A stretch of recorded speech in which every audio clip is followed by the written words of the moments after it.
here's the thing. You either know what you want to do or you don't. And if you don't, the more you keep hitting your head against the wall trying to figure that out, it's not going to come to you. And so we're faced with this cold, hard reality that we need to make decisions about our career before we've got any knowledge of how to make them.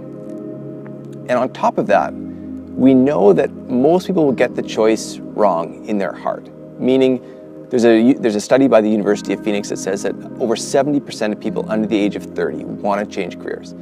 So you're forced to make this decision before you know how to make the decision. And then once you do, you're going to feel like it's wrong. So we're forced to feel like we're failures in a sense. And so that was the epidemic part, is that so many people, the majority of people, come out of school and feel like the choice they made was the wrong choice. So instead of putting so much pressure on the answer to that question, what do you want to do? We need to help students, we need to help people get much more excited about the question, to explore that, because it's not about the right platform creating the right life. There is no right platform. You find a platform and then you start to build it and start to adjust it to make it fit your life. And so many people feel like, I got the answer wrong, now I'm screwed. You're not screwed, you just need to start thinking about it a different way. And so that was the epidemic, and it's not just you, it's not just me, it's almost everyone. That idea that you're going to change careers 5 or 7 times, there's actually no group who studies that. There's no group that says this is a career change and you're going to do it this many times, because nobody can define what a career change is. And so the best way to think about this is you have one career.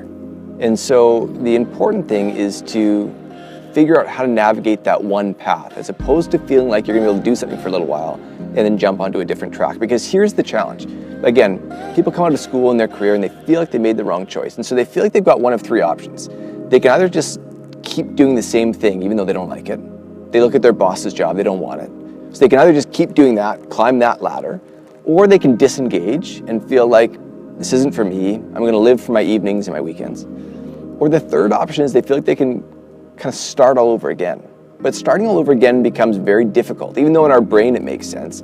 So very quickly, you feel like you're stuck on this path. And so we see so many people start to lose satisfaction at work, lose happiness at work, because they feel like, I made the wrong choice and now there's nothing I can do about it. But the first question is, what's your dream life?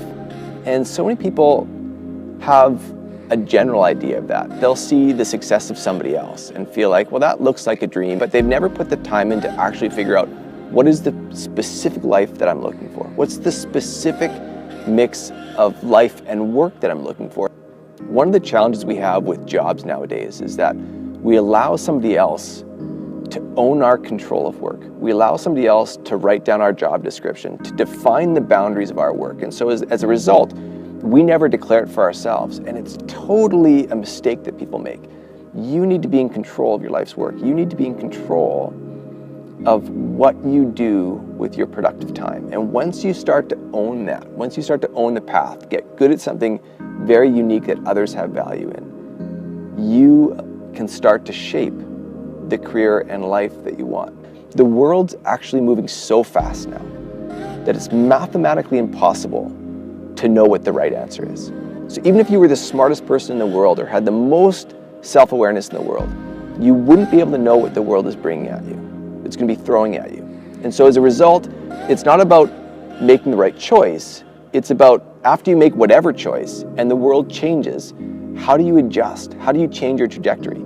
So if the first problem is choice, the second problem is life leadership. Choice brings with it the need to lead your life. And so many people don't know how to do that. They don't know how to see a target on the horizon that nobody else can see. They don't know how to change the path they're on to now point at that new target and get out there given all the demands that are in their world. So those 2 problems, choice and life leadership, are really getting in the way of people's success. When we allow students, when we allow young people to accept the fact that the choice they make may not be right, they can take some pressure off themselves, they can take some pressure off that choice, and just recognize it's about the adjustments along the way. Self-awareness is the key to life leadership, because it'll always bring you back to the truth. It'll always bring you back to that spot that says, is my life working or is it not? And if it's not, where do I start to point? And that's one of the key ideas of life leadership, And so to understand self-awareness, you need to understand life leadership, which is the ability to say, if I feel like I'm not on the right path, I can actually change the trajectory of my life. It's the belief that you can do that, but it brings a couple questions with it. Once you're on a path that's no longer working, the next question is, well, what's the right path? And the only way to declare that for yourself, to declare that, to actually find true success, not success that's measured in fancy cars or promotions, but true life success. Self-awareness helps you figure out what's the better path. It also helps you figure out that the path you're on isn't working. So again, it always brings you back to where you need to be. So I'd say self-awareness, if there's one skill set people can develop, it's really enhancing their ability to understand themselves. Given all the change in the world around them, they need to understand, is the world changing around me? Am I changing? Or can I not tell the difference between the two?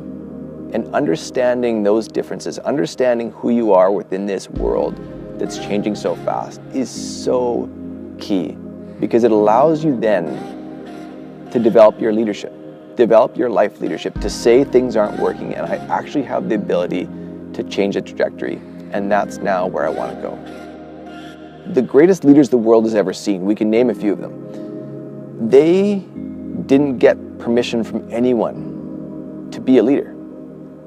They just decided not to learn about leadership from a textbook or from somebody else. Maybe they didn't learn it at all. They just decided to live it. I've met people in southern India who can't read and write and have led movements over 1 million people. Led over 1 million people out of poverty, and they can't write their own name. Yet they've led millions of people.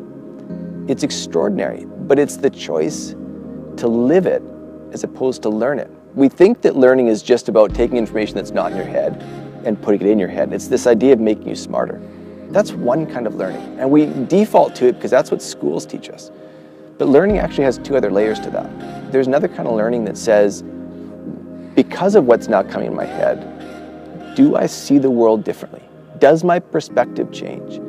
And whether that answer is it does change or it doesn't, at least you've challenged your assumptions. You've challenged yourself to say, do I know something that forces me to understand the world differently? That's the second kind of learning. And then the third kind of learning is, if I've learned something new and it's forced me to see the world differently, can I actually show up differently? Can I actually change who I am, change my behaviors, change how I'm interacting with the world because of what I've learned? And most people fail to take learning down to that depth.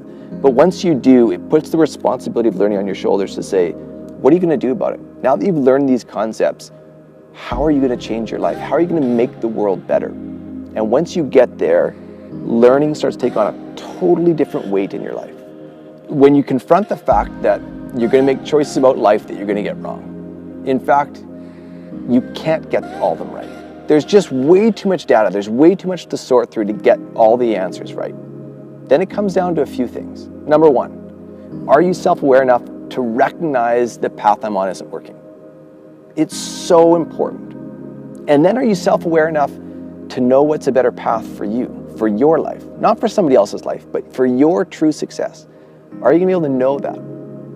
And then, once you can do those 2 things, recognize the path isn't working and recognize the path that you should be on, can you actually change the trajectory of your life? Can you change the way you show up? Can you change your behaviors to actually now line up with the outcome you're seeking? What we actually find is the number one predictor of success is, are you surrounded by people? Are you connected to people, lots of people, who think differently than you? Not just are you connected to lots of people, but are you connected to lots of people who think differently? Can you get new ideas, new intel, new data coming in? Because again, the world is changing so fast and you're going to get your choices wrong. So you need to get data to recognize, ooh, I better make a change because something's coming that's going to take me out. And so that's actually the number one statistical predictor of success. Are you connected to people who think differently? And then the next one after that is emotional intelligence. Are you self-aware? Do you understand your own emotions? Do you understand other people's emotions? And can you moderate between the two? Can you effectively work understanding both and drive things forward given your understanding of the emotional side of things. It comes down to leadership.